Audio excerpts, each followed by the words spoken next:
Voilà Priscille, bonsoir et merci d'être avec nous, tout va bien hein? Oui. Oui. Bon, alors ce trophée Fiat, je le disais, donc première pilote, première femme française à avoir remporté une formule de promotion, ça vous fait hein? Hein? Bah, ça me fait plaisir. Oui. Mais ça a l'air de vous laisser froide. Non, ça me fait plaisir, mais c'est quelque chose. Bon, je regarde pas le fait d'être la première femme à gagner une formule de promotion. C'est vrai qu'on est arrivé à ce qu'on voulait, c'est-à-dire de gagner.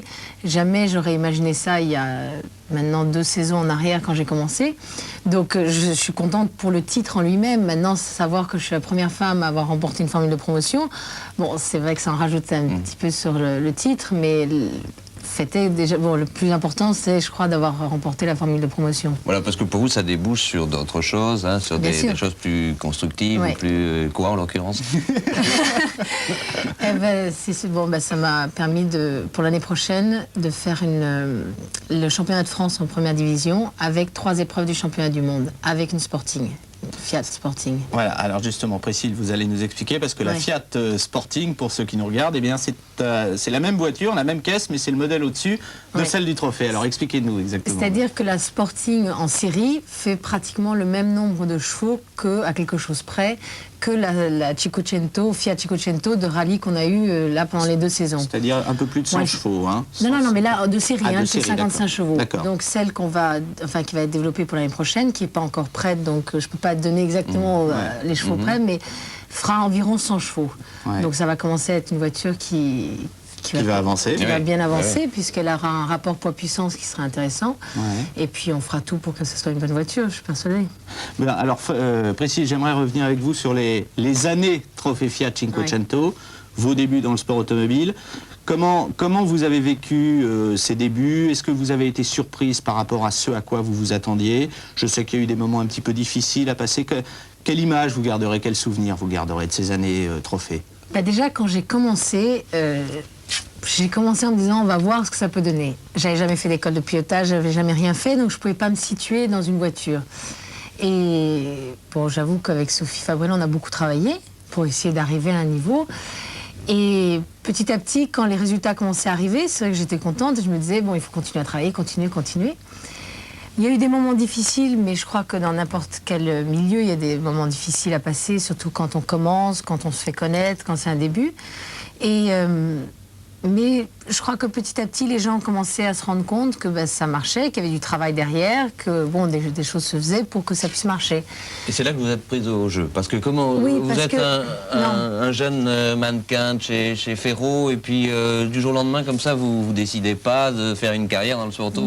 Ça s'est fait par des rencontres, ça s'est fait... L'automobile, ça a toujours été une passion. Mais quand on regarde, enfin, c'est pas une critique, mais quand on regarde pour le grand public, on entend toujours parler de l'automobile, souvent de la Formule 1, souvent des domaines qui sont impossibles, avec des budgets toujours dérisoires, enfin absolument fous. Quand on entend parler même de rallye en général, on entend parler de rallye avec des budgets de millions de francs.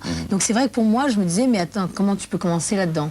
Donc le Trophée Fiat, ça a été l'occasion justement de mettre le premier pied à l'étrier. Je savais que de toute façon, c'était pas une fin en soi, mais que ça allait être l'occasion justement de commencer, de voir si j'étais capable de faire quelque chose ou si il fallait que je m'amuse les week-ends de temps en temps, mais surtout, je commence pas à essayer de m'investir complètement dedans. Et je me suis rendu compte assez rapidement, bon déjà, de toute façon, ça me plaisait à la base, et quand les résultats sont arrivés petit à petit, plus ça arrivait, plus je me disais, il faut continuer à se battre, Parce que de toute façon, encore aujourd'hui, je suis encore à un tout petit niveau de milieu automobile, ça fait que j'ai que 2 saisons derrière moi. Mais non. Mais si. Non, mais c'est vrai, il faut être conscient, bon...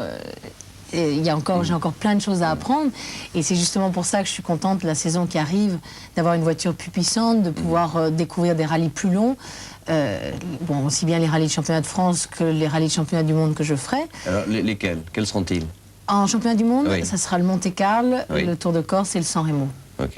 Normal, la petite Chico Fiat, il faut aller la présenter en Italie. Bien sûr, normal. Mais oui, donc après quand la saison s'est terminée, je savais que de toute façon, je voulais refaire une saison. Parce que c'était une saison pour apprendre et une saison pour essayer de faire quelque chose. Bon, dès le Ça départ... rappelle une... Oui, ça rappelle j'ai entendu quelque dire chose, ça. hein. Eric Comas nous répète ça depuis... Non mais c'était le slogan de la filière... une année pour Elf. apprendre, une pour gagner, c'était la filière Elf. Mais moi, c'était pas une Bravo, année pour apprendre, une année pour gagner, c'était une année pour apprendre, une année pour essayer de C'est ce faire que vous quelque avez chose. fait, carrément, là. Ouais, mais en tout cas, vous l'avez bien oui, fait. c'est vrai. Ouais. Mais donc, quand j'ai commencé la saison, le Grasse Alpin, qui était la première épreuve qu'on avait, était pour moi très importante parce qu'on était peu à être, entre guillemets, des redoublants. En tout cas, moi, j'avais un mulet, et ça, je pense que on est conscient que quand on a un mulet, chaque fois que je passe dans une spéciale, si je passe 20 fois en reconnaissance dedans, c'est comme si je faisais 20 fois la course auparavant. Bien sûr. Et j'ai toujours des notes qui sont bien précises. Donc je savais que c'était le moment de prendre mon mulet, de travailler un maximum et d'essayer justement de marquer un maximum de points dès le départ, parce qu'après les autres allaient commencer à découvrir la voiture petit à petit. Et c'est ce qui s'est passé. Et on a gagné, mais je savais que là, je pouvais faire quelque chose de bien si j'avais pas de problème autour. Bon, on n'est jamais sûr, mais en tout cas, on pouvait essayer de faire quelque chose de bien. Donc dès le départ, c'est vrai qu'on a un petit peu marqué les choses. Ouais. Bon, là, ça a commencé à être un petit peu difficile, comme vous disiez tout à l'heure, au tour, parce que si ça fait un petit peu des jaloux. Oui, c'est ça. Personnellement, moi, j'ai été sur plusieurs épreuves du Trophée Fiat cette année, et j'ai l'impression de vous avoir plus souvent vue malheureuse qu'heureuse. Non, je dois dire que quand on me voyait sur une épreuve, bon déjà moi avant une épreuve, je suis assez cloîtrée dans mon petit monde. Ouais. J'essaie de me concentrer. C'est vrai que je suis assez à me mettre dans un petit coin et rester tranquille. Je ne suis pas à me mettre à une table avec 40 personnes à rire une heure avant une course. Bon, ça c'est une question de caractère.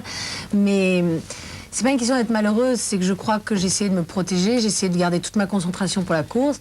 Et quand j'entendais des réflexions faites par derrière... Et Dieu sait si on en a eu. Dieu sait si on Voilà. a Elles eu. vous ont Vous avez beaucoup été sur les atteint. courses et je crois que vous l'avez vu.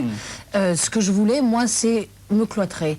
Et c'est vrai qu'à partir de là, on a pu dire tout ce qu'on voulait. Tiens, Priscille ne nous parle plus, elle est plus là, etc. Mais moi, tout ce qu'on disait, c'était pas grave. Moi, ce que je voulais, c'était la course, c'était les points, c'était le titre. Et c'est ça que je visais. Donc c'est vrai que j'ai mis comme un rideau devant moi. Et à partir du moment où j'arrivais sur une course, surtout le jour avant, je me mettais dans mon petit monde et je voyais les gens que je savais qui étaient des gens qui étaient avec moi, qui n'étaient pas contre moi et qui, quand je disais bonjour, n'allaient pas se tourner derrière en disant attends, alors qu'est-ce qu'elle va nous faire encore comme coup cette fois-ci? Donc j'étais pas malheureuse du tout. J'étais pas malheureuse d'abord parce que j'ai jamais perdu, enfin on n'a jamais perdu le titre de toute l'année. On a toujours gardé, voilà, on a toujours gardé la tête. Donc ça c'était important. Mais je voulais surtout pas rentrer dans le bain de personnes qui voulaient essayer de me décourager. Et je voulais garder la force de me dire, de toute façon, ils peuvent dire ce qu'ils veulent, on verra au moment où on arrive dans la spéciale. Et pour moi, c'était ça. Donc pour le faire le mieux possible, je crois qu'il faut rester, il faut se cloîtrer. Vous savez que Tour de Chauffe est une émission consensuelle que l'on regarde en famille. Il y a beaucoup de téléspectatrices qui seraient intéressées, qui sont intéressées de savoir justement si ces atouts extérieurs sont un handicap parfois, comme vous sembliez le dire à l'instant là. Bah, dans la course elle-même... Priscille, 1m12 et bossu, elle n'aurait pas tous ces problèmes, non? Je crois qu'à partir du moment où on est une femme, déjà, on considère qu'une femme... Regardez, les réflexions que se font des hommes sur la route, c'est « Ah, ça doit être encore une femme au volant. » Quand il y a... ça peut être un homme. Non, c'est souvent vrai. Non, mais à la base, ça, c'était déjà... des réflexions dans les années 70. Oui, elles existent toujours dans les années 90, je vous rassure. Là, aujourd'hui, en compétition. Non, mais même, bon. Et c'est vrai que des problèmes, il y en a pour une femme, quelle qu'elle soit, qu'elle mesure 1m12 ou 1m80, qu'elle soit mignonne ou pas. Il y a un problème parce que c'est un milieu d'hommes. Et à la base, la voiture, c'est la mécanique, c'est un mécanicien, c'est vraiment, c'est un homme, on voit pas une femme en train d'être dans le moteur, bon. Donc déjà à la base il y a ça. Maintenant, je crois que pour une femme, si elle veut rentrer dans ce milieu, enfin moi j'ai pas quand même des années d'expérience derrière moi, mais j'en ai au niveau d'une formule de promotion et je pense que c'est là le passage le plus difficile parce qu'on est tous à voiture égale. Donc on sait que si on se fait prendre une seconde ou si on gagne une seconde, c'est qu'on a été un peu plus vite ou un peu moins vite. Et c'est la solution de facilité de dire c'est ma voiture, c'est sa voiture qui est plus rapide, c'est sa voiture qui n'est pas conforme. J'ai entendu ça toute l'année, que ma voiture n'était pas conforme. On a démonté, redémonté devant tout le monde, ça a été fait, mais un nombre de fois incalculable. Et de toute façon, il n'y a jamais rien eu. Mais c'est plus facile de laisser courir un bruit que de le prouver. Donc même quand moi je disais, mais allez-y, je vous vends mon moteur, je vous passe ma voiture, on fait un test sur une distance. Là, dans ce cas-là, mais c'est pas moi, c'est lui, c'est pas moi, c'est lui. Donc à partir de là, je crois que c'est une perte de temps et une perte d'énergie de commencer à discuter. Donc je me suis dit, bon allez, c'est comme ça, et ben tant pis, je veux dire, il continuera à le dire. Moi, je ferai mes preuves sur le terrain, et puis après, on verra bien.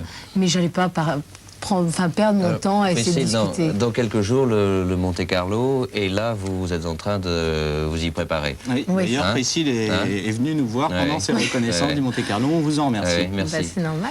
Alors, le Monte Carlo, comment ça se présente? Alors, le Monte Carlo, là, ça va être complètement différent, puisque ça rentre dans mon programme de la saison 95. Ça fait une des épreuves du championnat du monde. Et c'est vrai que je me prépare un maximum, je veux faire quelque chose, c'est une nouvelle voiture pour moi. Donc on essaie un petit peu de la connaître, elle n'est pas encore prête, donc moi je ne pourrais pas l'essayer jusqu'à la fin. Mais c'est vraiment, bon, c'est une grosse préparation. L'année dernière, c'était ma première épreuve du championnat du monde et malheureusement il y avait un abandon. Donc c'est vrai que j'en rêve. Le Monte Carlo, de toute façon c'est un peu un mythe, c'est un peu comme le Tour de Corse, on a envie d'aller jusqu'au bout, on a envie de voir. Ça fait un moment que je suis en reconnaissance, j'essaie de passer un maximum. Moi, il y a des choses, ça fait des longues spéciales. On a perdu, nous, ce rythme-là, c'est plus tout le même rythme. Donc, pendant le trophée, ce sont des petites spéciales, c'est un petit rallye. On sait qu'on n'a pas le droit à l'erreur, que du premier mètre qu'on fait jusqu'au dernier mètre, jusqu'à la ligne d'arrivée, c'est, enfin, entre guillemets, à fond, c'est-à-dire qu'on n'a pas le droit à l'erreur. Un coup de frein en trop, ben, ça y est, on perd des secondes, bon, c'est... Alors que là, c'est une gestion qui est complètement différente de la course. Il va falloir gérer la course par rapport au spécial, par rapport au temps, s'il y a de la neige. L'année dernière, on n'a pas eu de neige du tout. Donc pour moi, si le Monte Carlo est enneigé cette année, ça sera nouveau.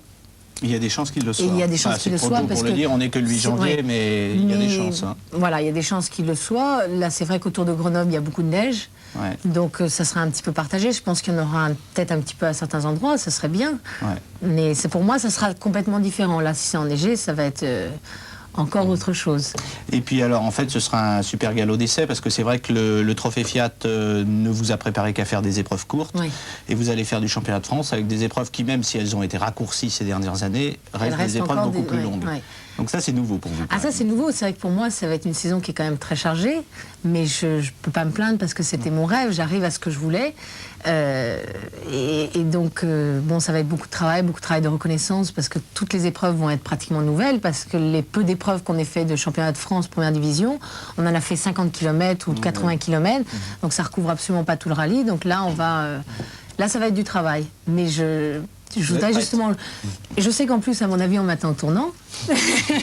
Là, je ne le cache pas. Je pense qu'on va dire, tiens, qu'est-ce qu'elle va donner avec une voiture plus puissante parce qu'on a beaucoup ri de la Cinquecento en disant que c'était un petit peu un pot de yaourt et que ça n'avançait pas dans les montées. De toute façon, c'est facile de parler. Maintenant, moi, ce que je veux, c'est faire une continuité du trophée.